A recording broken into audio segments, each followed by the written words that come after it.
I've been looking forward to this interview. From the first day we met, I was like, okay, if this is a possibility, this is going to be good. Thank you. Thank you. For many, likewise, it goes both ways. And I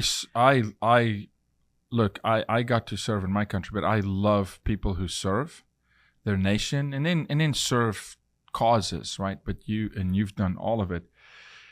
Braddock Erickson, Navy SEAL commander. But your story's different, though. I've met so many SEALs. It's unique, yeah. It's unique. Yeah. Unique is the right word. Yeah. Just by the sheer volume of work. Yeah. The number of deployments and then the vastness of the territory covered. That's unique. That is.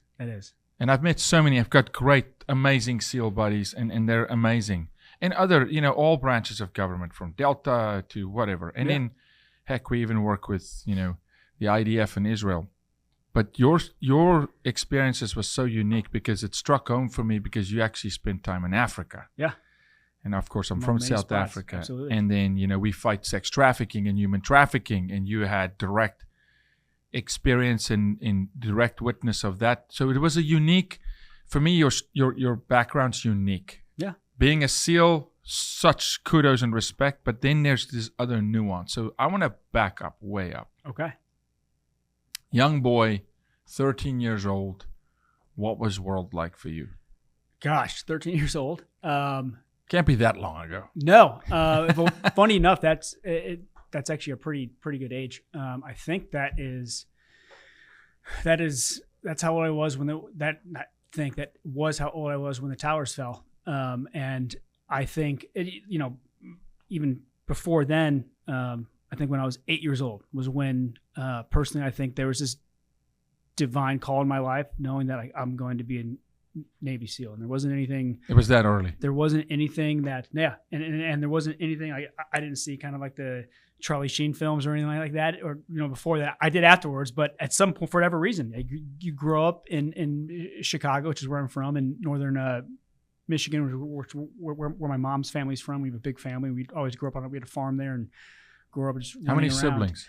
I have an older brother. We're Irish twins. He's 366 days older than me, and then I got a younger sister as well. But we have a pretty large family on my mom's side, so you grew up around them. But you grew up like a boy playing commando or whatnot, and for whatever reason, in my head it was like, you're going to be a SEAL, and I was like, okay. And almost that same summer when that happened, when I was 8, my aunt had a Naval Academy sweatshirt on, and I remember thinking, like, was there Naval Academy history in the family, or was it just a sweatshirt she got somewhere? Well, that's also a funny story, which I'll get to once I got there. At the time, I had no idea. I had no idea there was any prolonged history of military service in my family. Definitely not the immediate family. I had a cousin that was in Desert Storm, and I think that's where the commando thing came in, because I always was like, Mike would be the guy that was his name, and I'd always pretend to be kind of commando like Mike or whatnot. And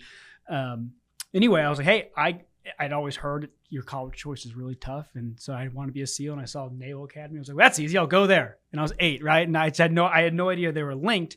As I got older, I realized there was a linkage, not only a linkage there, but that's like one led to the other. And so towers fell at 13, and there was so much personal emotion there for something that I'd never been to New York and didn't have any linkage there, but just that attack and what that meant. I think, like most Americans, you feel all of a sudden that patriotism or that call to serve. For some didn't. For me, that was such a catalyst to knowing, like, yes, I want to be, like, I'm going to be a source for good. It wasn't just seeking out evil or finding the people responsible. I think that led me down a path of wanting to just do good, and the best way that I could do that was by being a SEAL and being a voice or being an action arm for people that don't have the means themselves. And so I ended up going to the Service Academy and was a pretty good athlete there. And again, by God's grace, what sport? Football. Okay. It's funny. I wasn't the best student. I was still in the top third of my class, but to be selected to go straight to SEAL training at the academy, you have to have a pretty high order of merit. And I was one of the last folks, but I guess someone just saw something in me. And so I went through SEAL training, made it through. And my first team was on the West Coast at 3, and it was part of kind of the troop that Jaco was a part of, and all these other guys. And there's I don't just want to say Jaco. You have Remy.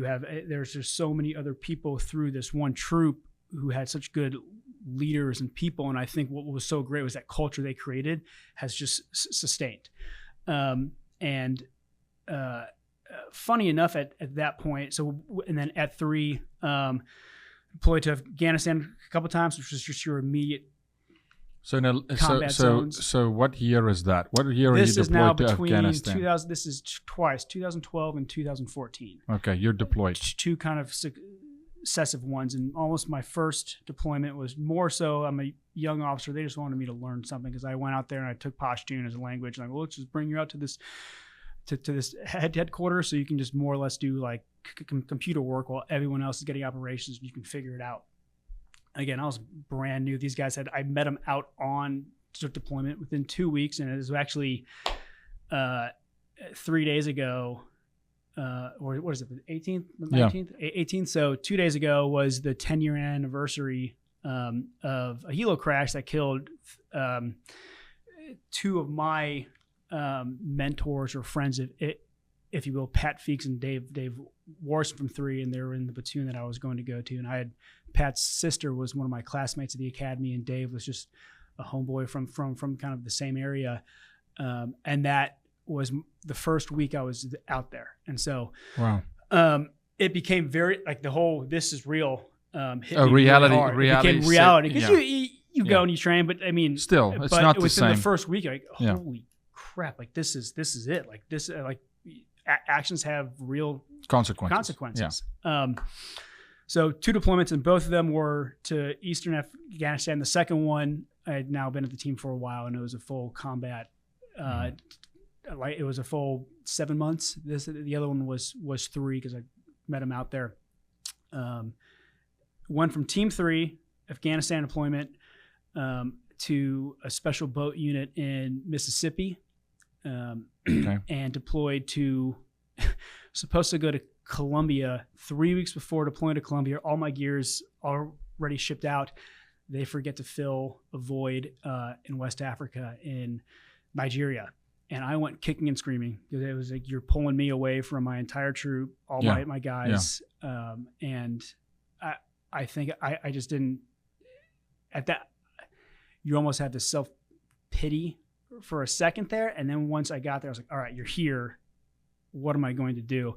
And it turned into one of the coolest deployments, because before then it was all combat theater. Mm-hmm. And this is kind of what started to lead me down this road of the uniqueness of my career. I wanted to be a SEAL and do the whole spectrum of special operations. Yeah. Some guys want to stay in a combat theater, and that's great. And we need them, and we need that experience. Yeah. But I wanted to, the cliche of seeing the world or doing different things, the spectrum of special forces and the operations we do is just so vast. Mm-hmm.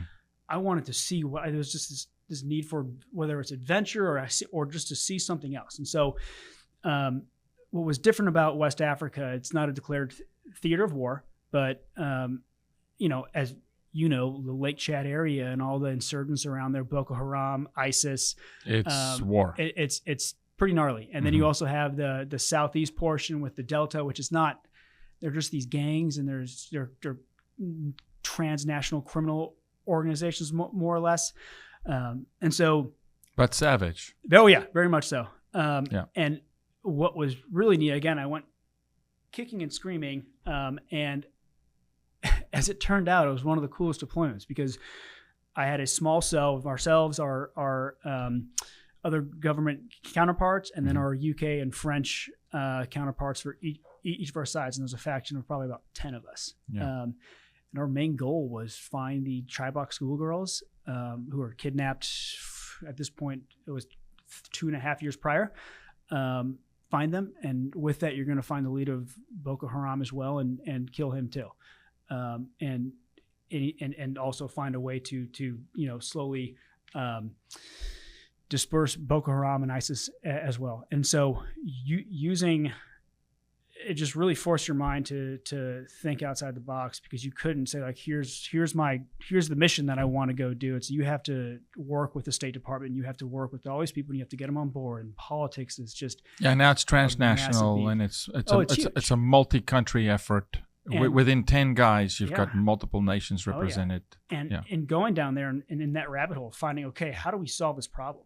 Because it was just this is the end state. No one knows how to get there. No one knows what to do, but let's figure it out. Mm-hmm. And as you're going down this rabbit hole, and as you're just figuring all these things out with your partners, there's just you're more or less like you're just pulling these strings, and other things are coming out. And that's where I first learned about the whole transnational criminal organizations and how they're all very much intertwined and linked, which makes sense, right? You have nefarious means and ways to get into places, and everyone wants to, if there's a route, everyone that's doing something, they're going to get on board with that. And so I was really exposed at that point to illicit flows of whatever black market goods you want: people, drugs, weapons, all the above, and then some. And I'm thankful that at the end of my time was when I was, at least before I left, we were able to find the first few girls. But it's a great kind of pat on your back, but you also leave knowing like we could have gotten this done a lot sooner. There were missions and things that we could have done to find them the night it happened. That didn't happen.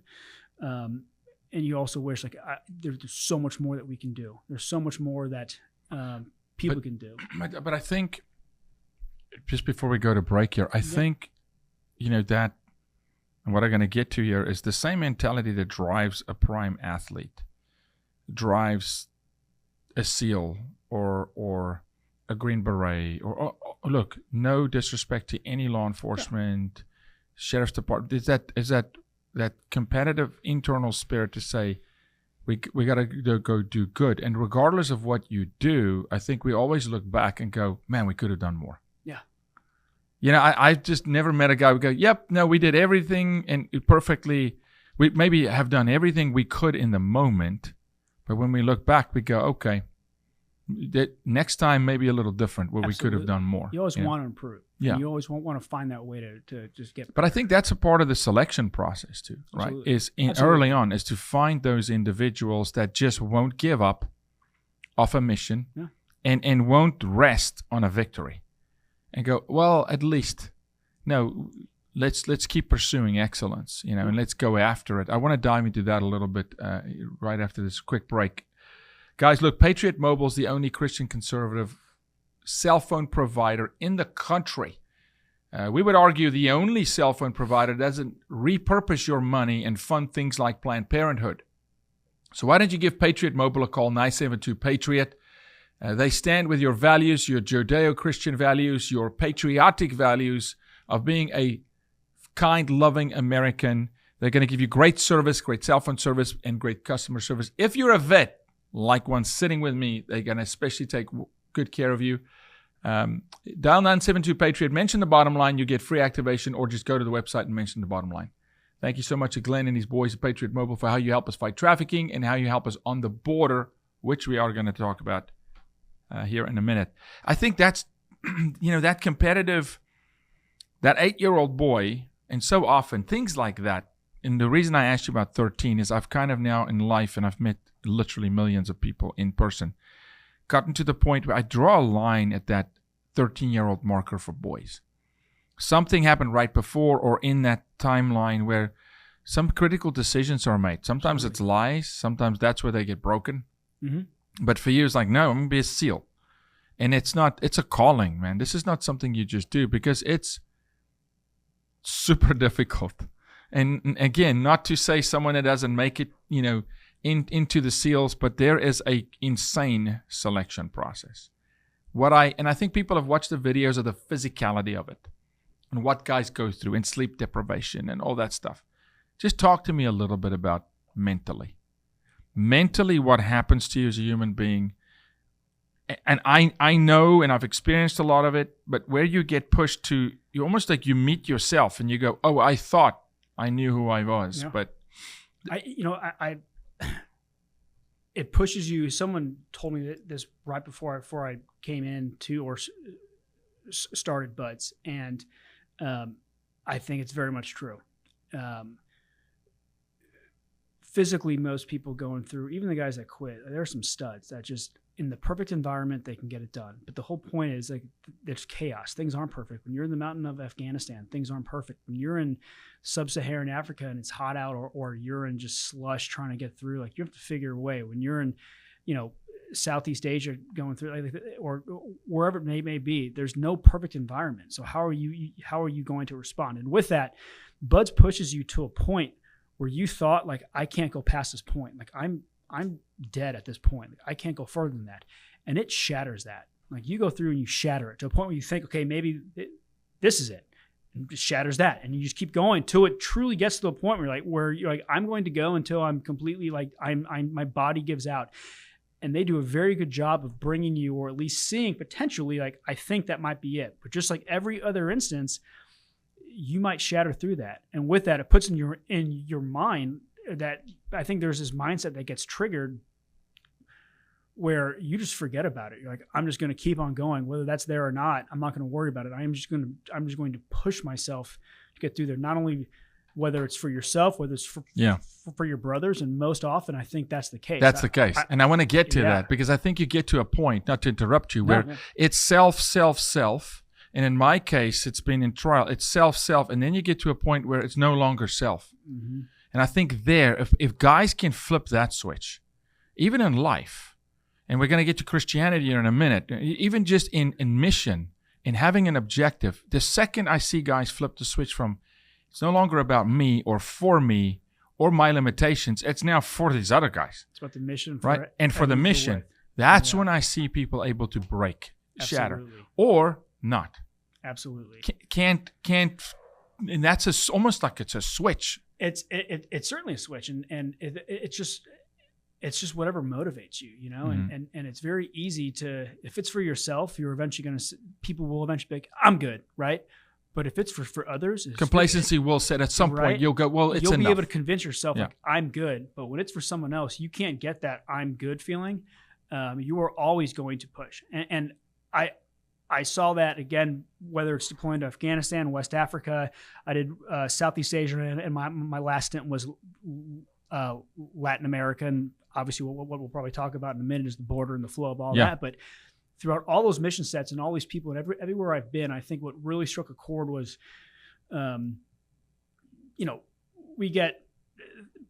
it's great when people say thank you for your service and keeping us safe. And candidly, it's like, that's what the government does. The government keeps you safe at home. We do things that prevent another 9/11, yes. But for me, what was such a driving factor was, one, keeping my brothers safe, because I know they would, in a heartbeat, through experience, do whatever they could to save me, even if it meant their own death. And it's the same thing for me. But you also see the people around the world who don't have what America has. You see people who are just impoverished, or who are just in the worst places in their life, who are truly facing some dangerous circumstances, where in my mind, I'm like, I'm going to do whatever I can to help them and show them, like, this is God's love for them. And I think that is such a motivating force. That's what keeps you going. That's what just drives you beyond these points, just consistently. When you have that in your mind, and you have that lighthouse, if you will, that shoreline, like, that's what I'm going towards. And it's very easy to see once you're there, you can just, you keep going. You talk 9/11. So I said 13, you said towers fell. Well, 3 weeks after the towers fell is when I immigrated to this country. Yeah. 3 weeks after the towers fell is when I walked down to ground zero, right? So that was a marker for me too. Powerful. But it struck me in that moment, it was a united country, right? Like a SEAL team. Yeah. I think when people say, well, why does the U.S. always have to step into other people's business? And why do we have to go? Let's just talk for a second. So you go to Middle East.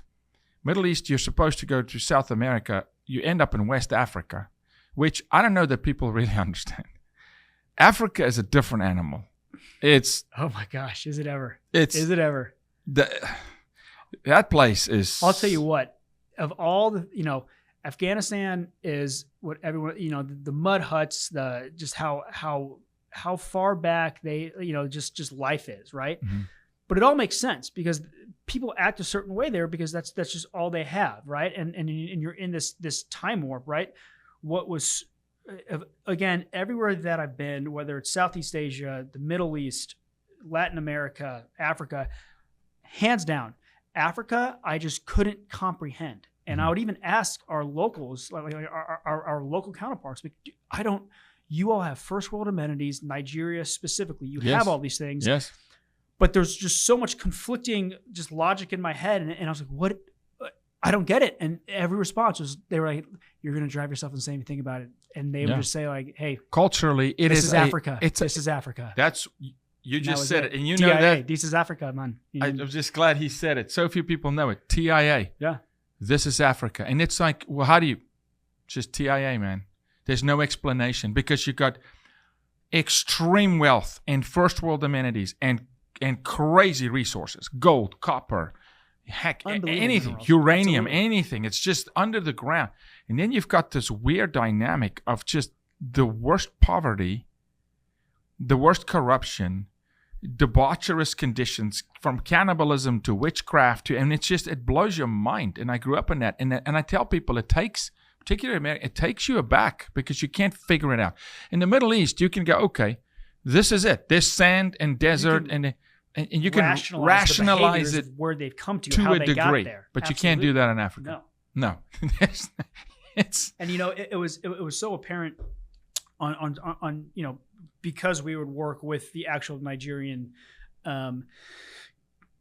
military or their own any sort of institutional ministry and body they had, because while you're there, you're with DOS and then your access and placement and your duties, but there was actually diplomatic relations going on. Yeah. So you see what I would call like the academic piece in the actual diplomatic sector. But then you also see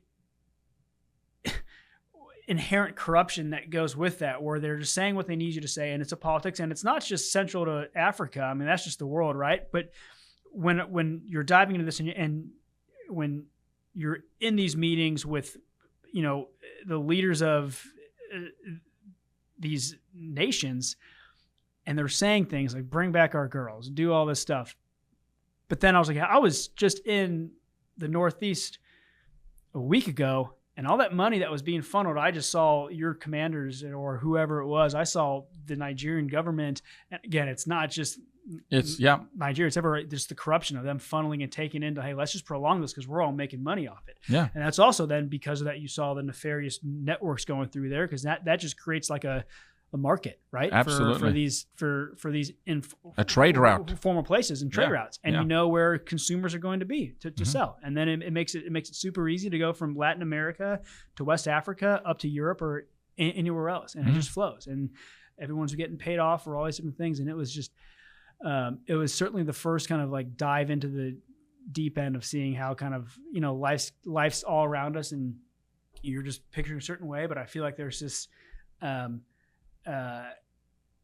metaphoric curtain, and you just pull that over. It's like the Matrix. And you're like, this is the real. It's just like the Matrix. Like, here's the real world. Yeah. And this is how a lot of other things work and play. Yeah, and I think very few, with no disrespect, but very few Americans get to see that perspective. Yeah. And then they ask, well, why do we have to? Because of something you said. You want to be a lighthouse. You want to show them this is God's love for you. This is God's mercy. And they look at the American flag on your shoulder, and it's a symbol of hope, man. Yeah. It is. It's in Africa specifically. It's righteousness, it's purity. But it's almost integrity. Like you can hear them say, they're here. Yeah. They've come. And it could be 6 of you, 6 of us, but they're here. And it's different. And you could be in a unit, and I've seen it. And look, we had the Truth and Reconciliation Commission in South Africa when Nelson Mandela. I was in 1994. We were the last class that had mandatory military service, because it was every single male 94 earlier served, like Israel. The women didn't, but the men served, right? Yeah. And it was incredible because it created a nation that, and they were really, really, really good infantry. Our training was amazing. But 1995, of course, Nelson comes out and he changes that forever. But they have the Truth and Reconciliation Commission where they go retroactively to these soldiers in South Africa's history, and they bring them through a commission and they charge them. But these were soldiers, enacting upon instruction, No. right, in Rwanda. And it's a lot of our boys helped with Black Hawk Down. People don't know that. And executive outcome, international body, yeah. Come on, absolutely. Executive Outcome was a unit that was used by the U.S. often in Africa to support guys like yours. What I've seen is this: it could be French troops, Australian troops, British troops in a unit together, but the talk in Africa would be about the Americans. They would talk about the Americans. They're here.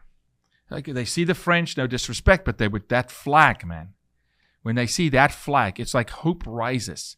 And that's why we have a global footprint. That's why we must have a military that can have it's not just to go make war and fire weapons. It brings hope.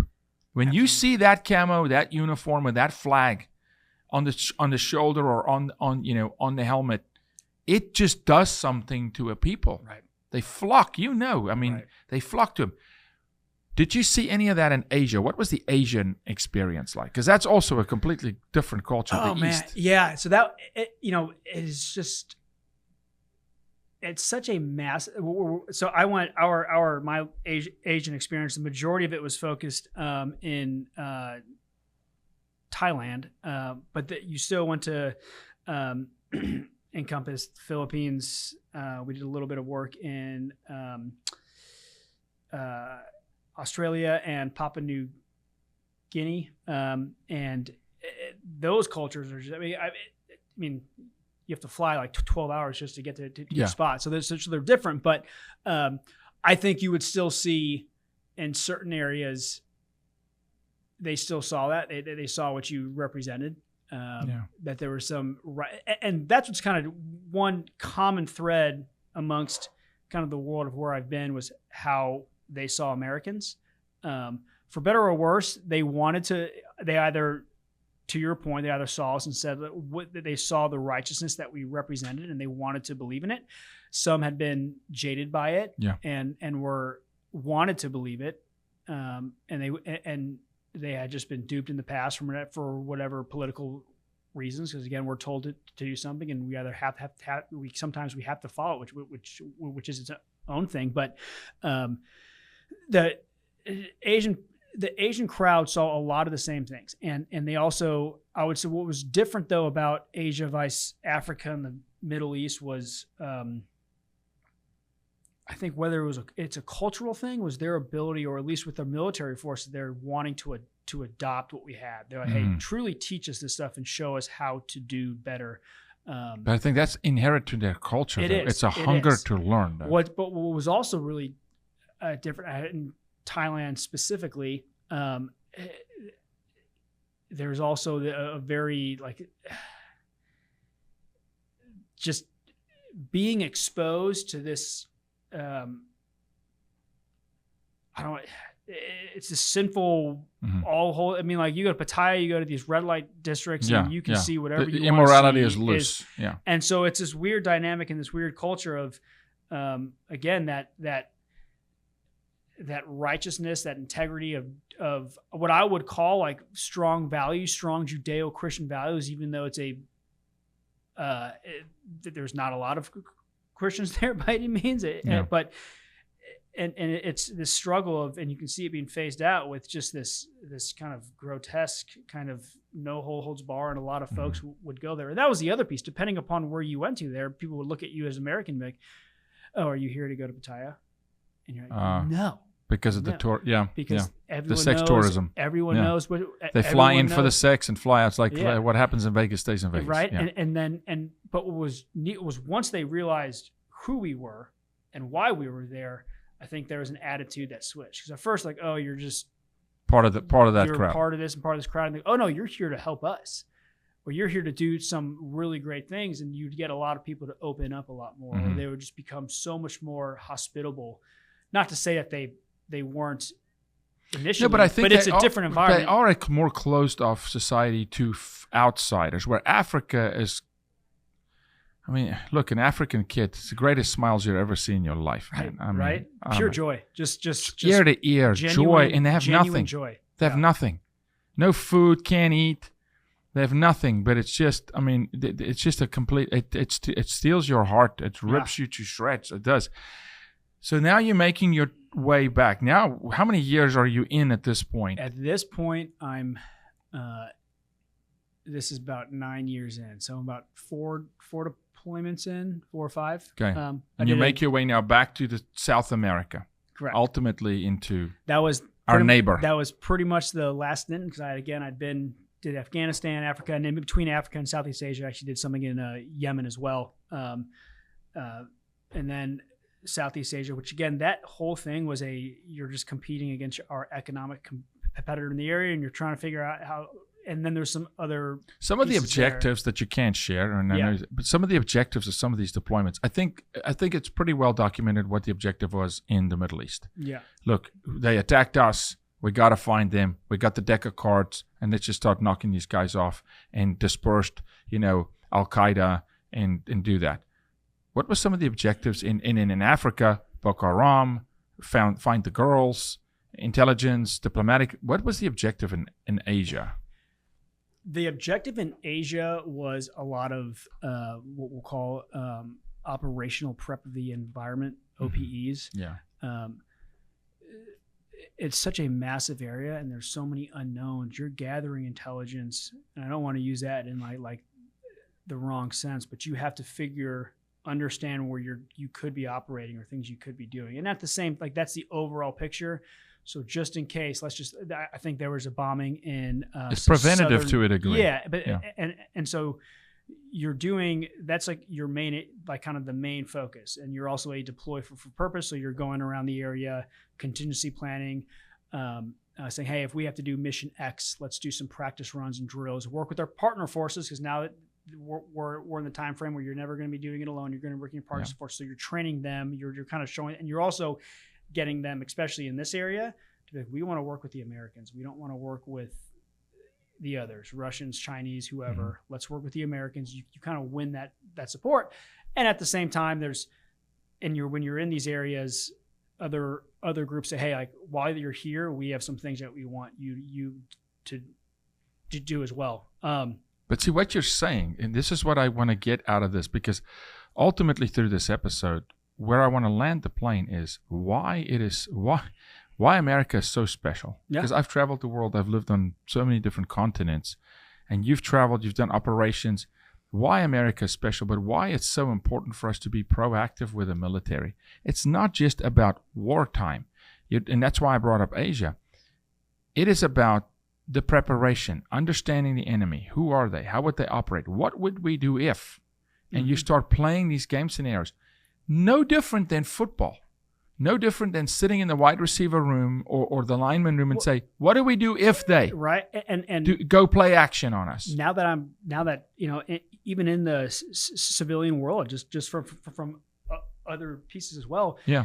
If you just have a goal or an objective, if you're going to build a building, for instance, it's like, well, what happens if we don't get steel on time? And it's supply chains. What happens if this? What happens if this? Or you're still just nitpicking these games. And so any scenario, it's like, here's the end state. How do we get there? And what happens if that plan doesn't go to plan, because they never do? They actually never do. They never do. And you were talking about nothing is perfect. In the perfect environment, many people can perform. Now, I always say this: it's one thing to be a couch quarterback. And okay, I have a guy one day. He walks up to me when I was playing professional football. He walks up to me at a team practice, and we had an open practice where the fans are there. And he says to me, he goes, what you do is easy. It's a joke. I was a punter and a field goal kicker after I played rugby. And he said, I kicked a 40-yard field goal yesterday. And I said, really? And he goes, yeah. So I said, come on. I put him on the field, on the pitch. I said, yeah. And he kicks a 40-yard field goal. And I said, okay, it just took you 40 seconds to kick that field goal. 40, okay? I have 0.75 seconds. You had no line bull rushing you. There's no 300-pound lineman coming at you. Your ball came out at a 20-degree angle. It's supposed to come out at a 47-degrry angle. Your kick is blocked. You die. They run you over. And I was going to say, you'd be a pancake. And the guy's just starting to and then, oh, by the way, your job's on the line. You miss 3 kicks, you lose your job. And the team's and it's just so, and the guy's like, oh, I get the point. And that's the point we're making, is if we don't have a proactive military that's well funded, that's well organized, that's supported by the people, that's supported by Congress, the House, and the Senate, and the President. You have to have that. To go do these kind of things so that if the whatever happens, we're not stuck and go, okay, what do we do? Who's our allies? Who's the friendlies? We have You can't have that because now that your time has. We can't defend our country that way. You can't defend the country, but even in those extreme times too, just the logistics to move people to get something going, you're already so far behind that curve. You're playing catch up the entire time, and I think the American public, at least you hear it all the time, and unfortunately, we're so partisan in these days. It's on both sides of the aisle. Just like, bring our heroes home or bring our troops back. Yeah. That brief's nice. That's a great campaign slogan that'll win you votes. But the truth of the matter is, like, when people were saying, you heard it specifically. Let's say take Afghanistan for instance. The rhetoric behind bring our troops home for how many years, and yet you look the last few years.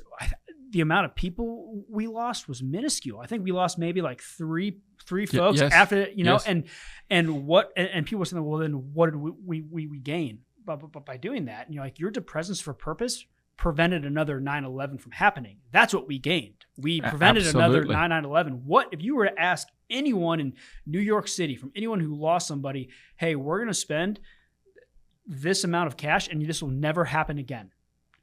I think most people would bite at that, saying this is what we want to do. And unfortunately, that deploying for purpose sometimes around the world, you need that because you're fostering relationships, you're getting on the ground time and truth. And a lot of people think that get there and think that troops are just going to go like knock down doors and stuff. Like, that's not how that works. No. Things take a lot of time to develop, and you're building packages, but you're gaining an awareness of the surroundings. Oh, and by the way, troops aren't just there again. Like, we're not just like walking on a wall waiting for something to happen. We're building intelligence. We're gathering things. We're passing it along to Homeland Security, for instance, passing along to DEI. We're going where this information is being disseminated. You're an to interlink. Other international world groups, saying like, hey, there's some other nefarious things going on that we don't deal with. I think you need to I think you need this because this is what you do, and you're solving more problems than just combating terrorism, which is a big deal. But again, for human trafficking, which then bringing this back to where the tangent began, I chose to go to Latin America because after seeing this around the world and understanding. Did you get to choose that deployment? Then after China, after Asia, the Latin America later. Yeah, so that was I had a choice, pretty much going to either Bahrain, staying in San Diego, or moving to this command in South Florida, where my region was Latin America. Yeah. And I just, again, the same thing of just wanting something new and seeing a just different aspect to special force operations I wanted to be a part of. Selfishly, I really love South Florida, and Central America is like pretty cool too. And at that point, brother, you earned it. Yeah, right. But what was you went from the desert to Africa, and you Asia earned it. You earned a little bit of sunshine and beach. It was fun. It was fun, but it was also really interesting then working with the DEA, FBI, and not the FBI that folks hear about now, unfortunately, but the Homeland Security, all these different groups, customs, and gathering these packages. Coast Guard plays a huge role. People think that they're just people think that they're just like the coast of America. Our they waterways, are everywhere, unbelievable. Without Coast Guard, we are so exposed. Yeah. We are open and the amount of information. Oh my goodness, that they are privy to. Like you want to talk about combating, transnational organizations. Mm-hmm. That's like the Coast Guard's bread and butter. Like that's like their main thing of particularly through the Gulf and where. Oh yeah. And if you look at how China is, really attacking the Gulf at the moment, they want the Gulf. Huge. It was so interesting though now to when I was in Latin America, and then now at this point I'm a commander, and so you have this bigger rank and structure, and you're at a strategic command, understanding policy and documents and how this all works. How do we combat? How do we figure this out? And you're building these puzzle pieces, but you're also seeing again that pulling that curtain back. Now you're realizing you have thinking in a very basic sense, the whole transnational criminal organization, whether again drugs, people, whatever, think of it as like a very basic market. You have the people that produce the goods, and then you have the people that transport the goods, the traffickers, and then you have the consumers. And supply, demand, and supply, transportation. demand, right? And there's going to be some businessmen somewhere like, I can make a lot of money barely doing anything, or doing a certain thing that's illicit. And so you have, the producers is more or less Latin America. The traffickers is Latin America, Caribbean, West Africa are like the major ones. A lot of the stuff went through Nigeria, Ghana, and all that. And then the consumers, it's just Europe and America. And to see... And that's everything, though. It's drugs, it's drugs, people, sex. One thing leads to one thing leads to another. And to see these routes, to see how everyone came in through, let's say, like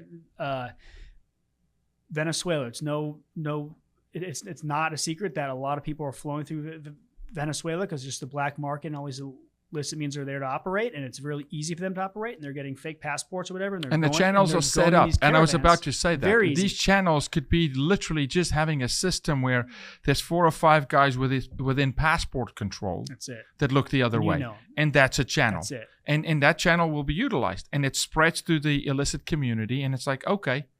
Because they don't want to go build new channels. That's really hard. Yeah. You just work the channel. And that was very enlightening. And you have the cartel channels of whether it's drugs or weapons or terrorism and whatnot. But one of the things that I found, and as it relates to this, that's also really impactful for me was my mindset of what human trafficking was. Yeah. It's not your taken, it shattered it, right? Is it? I mean, like there's something like a very small percentage is actually people that are just grabbed, right? It's now in America, kidnapping is 1.7% of the crime. Realizing, and Americans think if I don't see a kid thrown in a white van and carted off the playground, it's an insurgency. It is a slow satanic insurgency. It's like a military operation. Yeah. And it mows the mind through whether it's social media, which is just like now it is just such a huge force. Coercion. Where these kids, again, from back in the day, are being introduced to either like I have to look a certain way or be a certain way to fit in or to get likes or whatnot. That's right. And it's hyper-sexualizing their minds. But now we have actually told the youth that you don't have an identity unless we tell you who you are. Right. And now the predator is saying, well, hallelujah, this is amazing.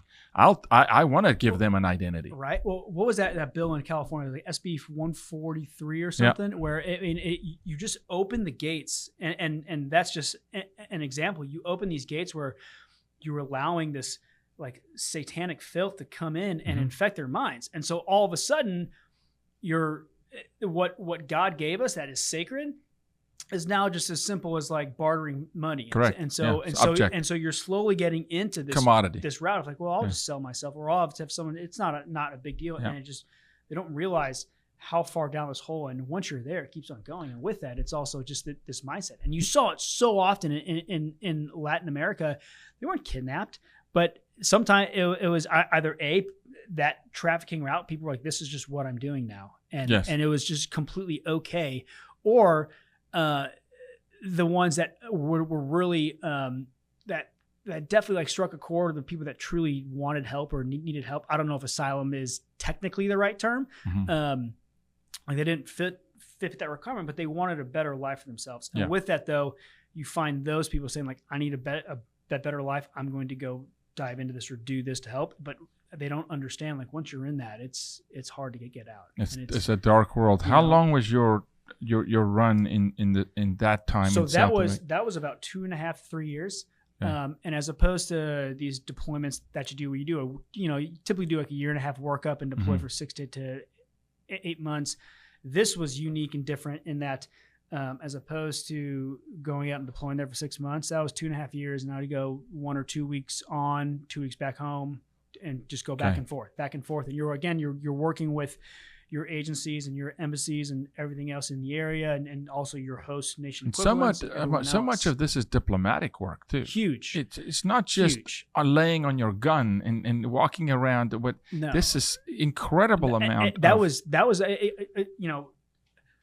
again, shooting a weapon's not hard in the sense of with the training I've had and understanding targets selection and knowing when you're in a bad environment. The hardest part for me about being an officer, and I won't even say being a SEAL, just working in this realm is people and politics and the diplomatic side. Like, how can I get how can I persuade or get people? How can we unify people to an objective? Yeah. Which is also tough because there's a lot of folks that, I certainly believe that God has, kind of Romans 12, we all have a role to play, and people have their We're role created for a purpose. Whatever. But but at the same time, we're all created for a purpose, and people have their purposes. Maybe like some things aren't for everyone, but everyone can help or use what they have to get us there. And it is so tough when now, how can I persuade or get certain legislation or get certain documents that I have across to the right people to make something happen? Because it goes to a point and then it just stops. And then at that point, at that side very too, it's frustrating.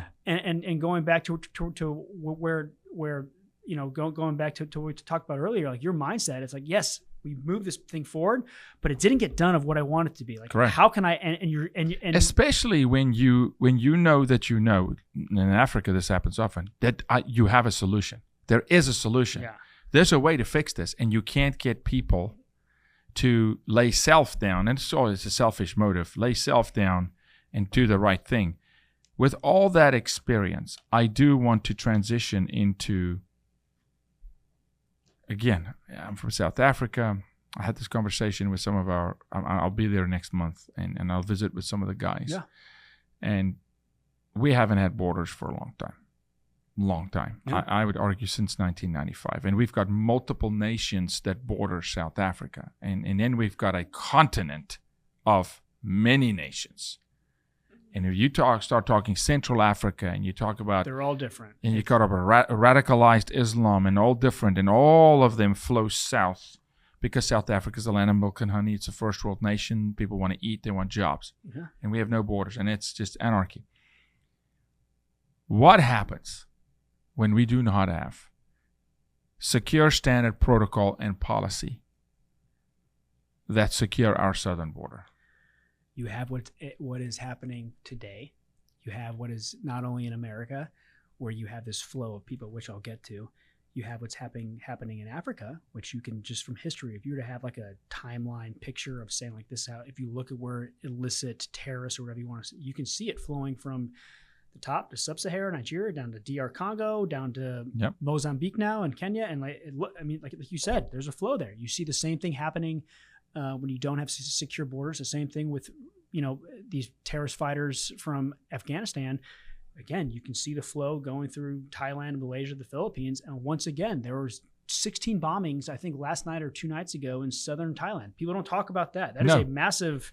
16 bombings. 16 bombings at and it doesn't make the news reel today. At a gas station. No, it won't. But there's so much to learn from that. And what happened in London when the borders went. The same thing. With the migration. Right? It's just radical. With America now going to the borders, what happens when we secure the borders? Yes, walls do not stop everybody. But it channelizes, because if I'm trying to get into, again, a pasture, right? And there's just like a farm pasture, and there's a fence there. You're going to have to go up or over, and let's just say this fence again is like 30 feet high. You're either going to have to like dig under, go over, and that farmer doesn't want you in there. There's a little bit more time for him to see that, to act on it. But if there's just an easy gate, I'm going to walk that way. And it does 2 things, and a lot of people don't understand this. America's not trying to keep out immigrants. We're the land of immigrants, and we still are. I think that is still very much part of our DNA, but the right ones. Policy. And what is unfortunate is that it's been stained by a lot of bad actors, and we have motive. Or motive, right? Motive. And there's motive. And we have to secure these borders. We have to funnel and channelize this flow. Again, you're not going to catch all of them, but you're going to get a larger percentage, so you can focus your resources. We have finite resources. We don't have enough to check out, to just be on the wall the entire time. No. So you channelize, which enables government actors and everyone to focus, to find these routes, to find the cartel, to find the traffickers, to just focus in and try and pick. Like, okay, you are truly here for good. Like, let me help you. You, out. But still, also, it sends message. It sends message into the South. Because if I tell you, it's like if we go today and say, hey, for the next hour, everything at Walmart is free. What do you think is going to happen? You're not going to be able to get anything because it's going to be back. They are going to storm that place. Well, what happens when a president of the United States signals and goes, hey, we're open.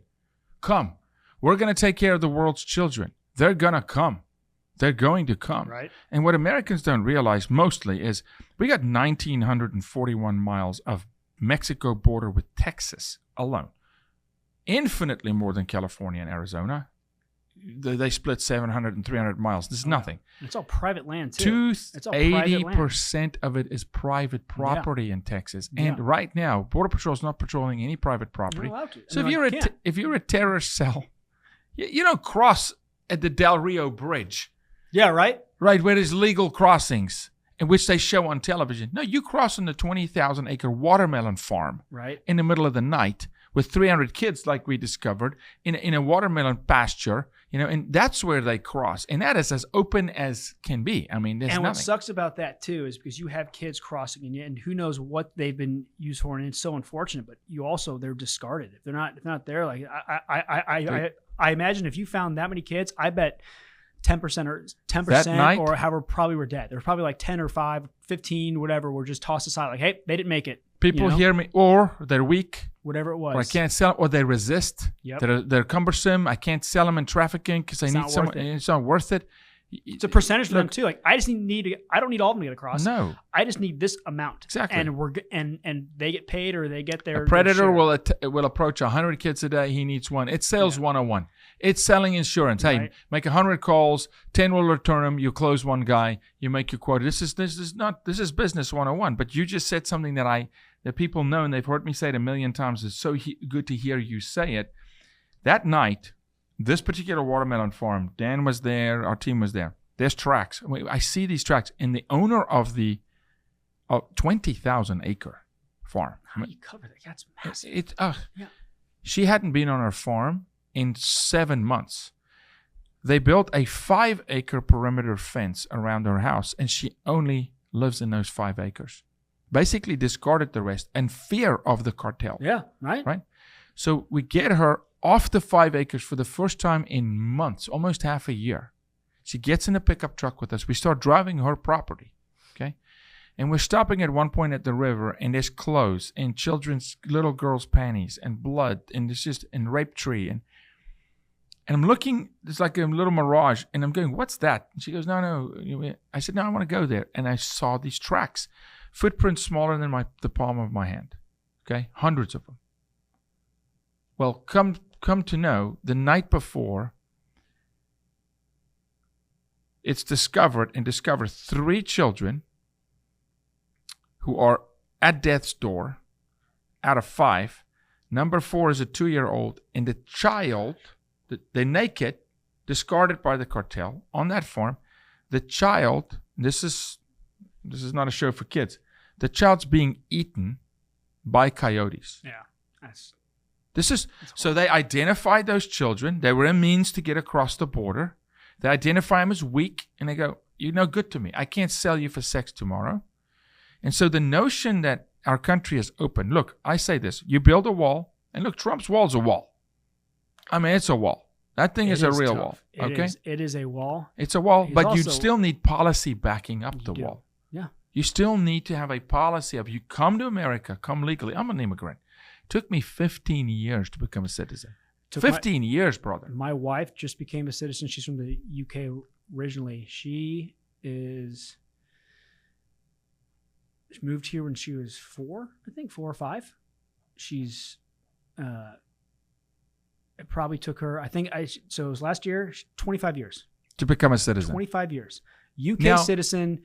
We can argue, that shouldn't be that hard if you've been here for 10, 15 years. Okay, yes, we can argue that. Absolutely. Yeah. And there's things that I had to go through that I can tell you was debaucherous. My wife, Philippa, had to go through psych evals. Yeah. They asked her, why won't you live in Africa? Well, and she had to literally go prove that my whole family had been hijacked at gunpoint. Everybody, brother, sister, mother, of course, my sister and her trafficking story, amazing. Right. Yeah. But I can argue that, okay, that component, not so good. But still, I wouldn't change it today because it made me so appreciate and value that moment when a judge in Dallas, Texas said, American citizen. "Welcome, American citizen," and I swore the Pledge of Allegiance, and I sang the American flag for the first time with 25 other people, right? And it's like, dude, I wouldn't even go back and do anything differently because it's worth it. It's so worth it. Every American, first off, side note, when I went, I wasn't there. I was at school, but when your wife got sworn in, I was. I'm now that I'm a civilian. I'm trying to be smart, but they were at the courthouse. And I thought it would be this massive, like, flags everywhere, and they have a room for that. But it also was last year, so it's a court case, basically. The COVID. Yeah, it's a but judge. I thought it would be just a lot more ceremonial. Mm-hmm. But I think every American should go there, should experience that, because the videos that I got, the tears of joy and exuberation, and you have people, again, it's not like, again, I think my wife was one of the few, like, Anglo-Saxon folks from the UK, and but even for her and her parents, and knowing her family back home, like, she is so much better off here, her life and what it has. But then you have people from South Sudan, Ghana, Eritrea, like Vietnam, Cambodia, from countries where there's genocide, exactly, where genocide it is just unbelievable amount of violence in their life, and who are just so happy, and again, and who have also endured a lot to get here. I think that's, talk about an uplifting, it's an unbelievable experience to see how truly amazing it is that they came through a legal experience. Yeah.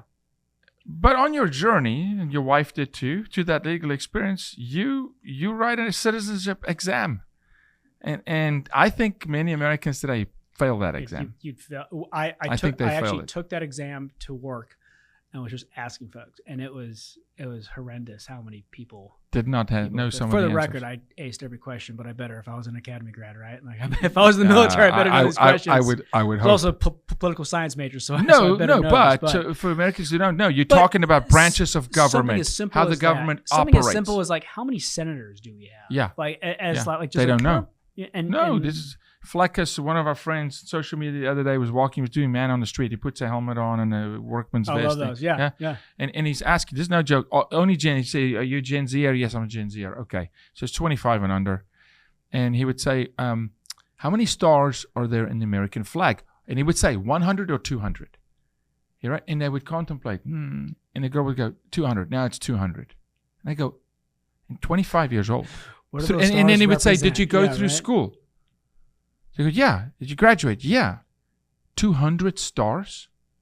And he go, how many stripes? Oh, I don't know. I know it's red. I know it's red and white. How many stars? Well, there's 13. Do you know why 13? I guess, yeah. I mean, and then you it sets in. It's understandable why we are where we've come to now. You cannot love. It's understandable. You cannot love what you don't know. You can't. 100%. They don't know our country. They don't know why there's 50 stars. They don't know why there's 13. They don't know what the colonies were. They don't know about the blood. Now we're fighting this week in Texas, TEACS program and the school program. They're retroactively going in and destroying history. They're not teaching the Alamo anymore in Texas. They're not going to teach. Wow. They're now going to teach that the Texas Rangers is a terrorist organization. It's white supremacy. They are teaching intersectionality, that they're teaching the LGBTQ movement as part of the civil rights movement. This is insane what they're doing. They're removing Moses as a word. You can't mention Moses in Texas because you remove Moses, you remove the 10 Commandments. You remove the 10 Commandments, it's the law of God. And it's like we've lost our minds. We have Americans that were born here that don't know America. They can't tell you who we are. That is an identity crisis. It's a huge identity crisis, and that's to me.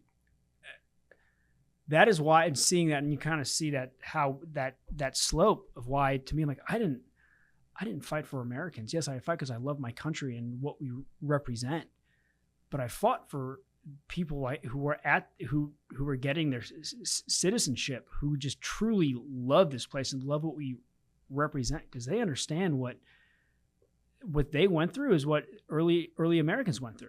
Mm-hmm. And they understand where we've come and where we've been. And this Gen Z is like, they don't You can't find a legal immigrant that's okay with open borders. I haven't found one. They go, no.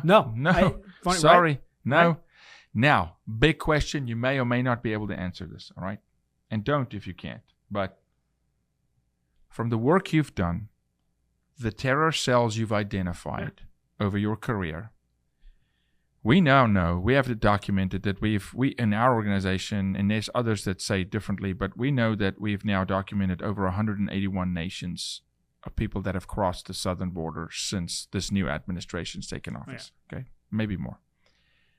My belief is that every kind of nefarious character has also come across, and that terror cells are proactively, almost like planting and sending guys on mission. You don't even have to. I mean, that's open source. You know, it takes a little bit more to find, and you don't get a lot of news agencies or a lot of like. And again, because unfortunately, like mainstream, that's just not it. That CNN, your Fox, even and MSNBC and all, especially the liberal, like the left ones, which is the majority of the news agencies, they're not talking about that, right? We at least have conservative stations that are at least highlighting the cause on the border, but there are some reasons why I am very much a proponent, and I forget which congressman wanted to do this, but he wanted to declassify some of the informations for all the documentations of all the groups coming through. Because you're absolutely right. It takes just a 5-minute search, it's frightening. 5-minute search on a search engine, and you're going to find what's coming through our border. And that's what's so terrifying. That is not, I don't think it's being broadcasted well enough or the right way, because if people only knew the thousands of cells around the world, whether it's Chinese interventionists, Russian interventionists, just terrorists wanting to do some horrific things on top of all of the cartel and everything else, I think it would open an eye. It would truly open an eye, and you hear the intentions of what they had. And with that, we can only do so much. You don't have the resources for it. And going back, why are you going to cross at a border when the watermelon patch is wide open?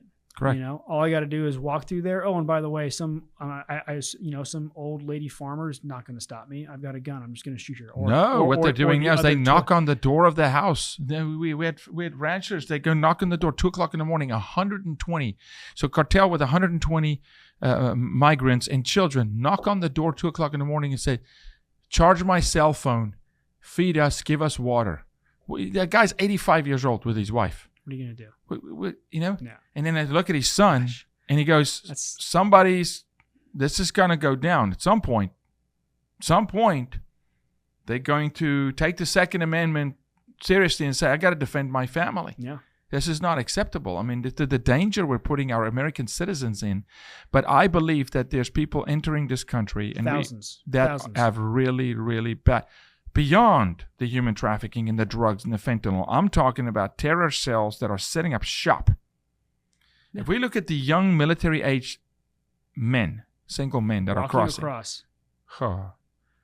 it's not good. Not only is it not good, but you have, just one anecdote. It's not hard for someone from, let's say, Iran to go to Venezuela, who's become fluent in Spanish, get a passport with a Spanish name, walk up through a caravan, and most Americans, you're just an olive-skinned, dark-haired person. Exactly. You can't tell them apart. You can't tell them apart. No, you don't know if it's a Middle Easterner, if he's from Thailand, from Korea.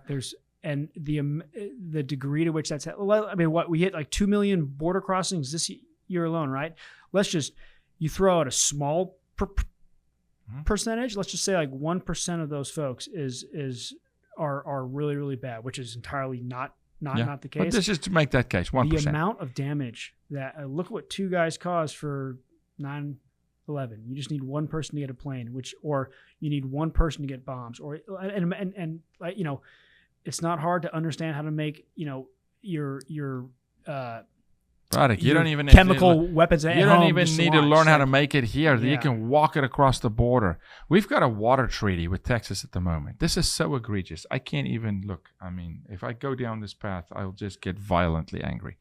We have a water treaty where at night we lower the water level to the Rio Grande to 2 feet. This is not a barrier, man.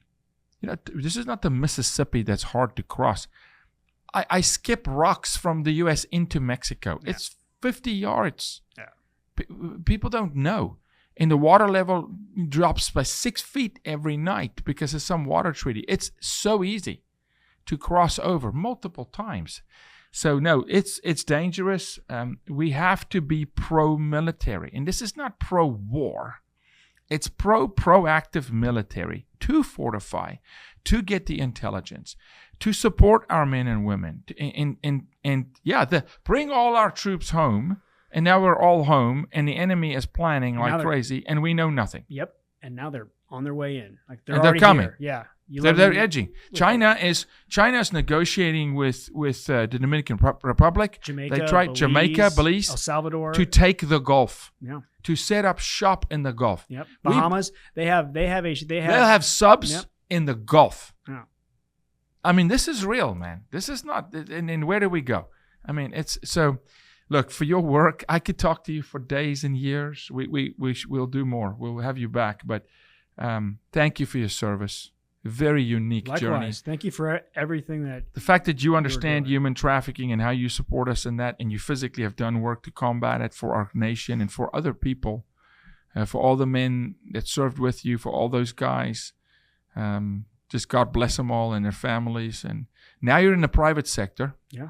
I didn't even get to that. I wanted to, but you're using all those skills. And it's good to see men honoring you and understanding the value you bring into the private sector. Thank you. What do you do now? I am a commercial real estate developer, or I'm just drinking out of a fire hose, more or less. It depends on what day of the week it is. And you're able to apply a lot of those tactics and skills. There's certainly like the technical learning process, which again, I was an international foreign affairs major at school, and going through getting my MBA right now, and the technical aspect I'm learning. But you can certainly apply, like, hey, here's the mission. Here's what we got to do. Yeah. We need to build this. We need to get this done. Utilize a team and the subject matter experts that you have to just get it done. Obviously now within a certain timeline and budget and blah blah blah. But I really enjoy it. I also, like you said earlier, like once a SEAL, always a SEAL, or once a vet, always a vet. And to your point as well, to one of the things you say, like I'm always going to be a watchman. I'm always going to be that guy at Gideon's Well. You're on the wall. Ezekiel 33:7. You're on the wall. And we're always watching that. And it's great. And I know we've talked about this at a earlier date, using what I have and what I've done in my experience to be a source for good, to be that watchman, to look around, also to educate kids. Mm-hmm. It's great having the career that I did have. I think some people are quicker to listen to me at times, or at least will give me the time to talk, but just to tell people or to show young men what a young man should be as well. Yeah, and I wanted to talk to you about it after the show, but I'm going to do it now. We have an event, Watchman Warrior, where we take father, sons, boys, and their dads, and we take them to a Friday, Saturday, Sunday event, and we do some military exercises and a lot of healing and getting rid of. We attack porn and brokenness and abuse, and I really would love to have you as a part of that, to teach a session. I'm happy to help, brother. To come in for the Texas chapter. Yeah. We do it all around. Texas is coming. It's just too hot and too many rattlesnakes right now. Yeah, we got to wait right now. Cannot do it right now. I don't want the medics to be in there every day. But we will probably November, and I'd love to give you a session and say, hey, craft the training exercise for it, craft the mission for it, and let's go take these boys and men and teach them something that they can There's a lot of my buds here who are out of the SEAL teams that would love to do the same thing. God bless you, man. Thank you so much. All right. Likewise, brother. Appreciate you. All right. Thanks, guys. Talk to you next time.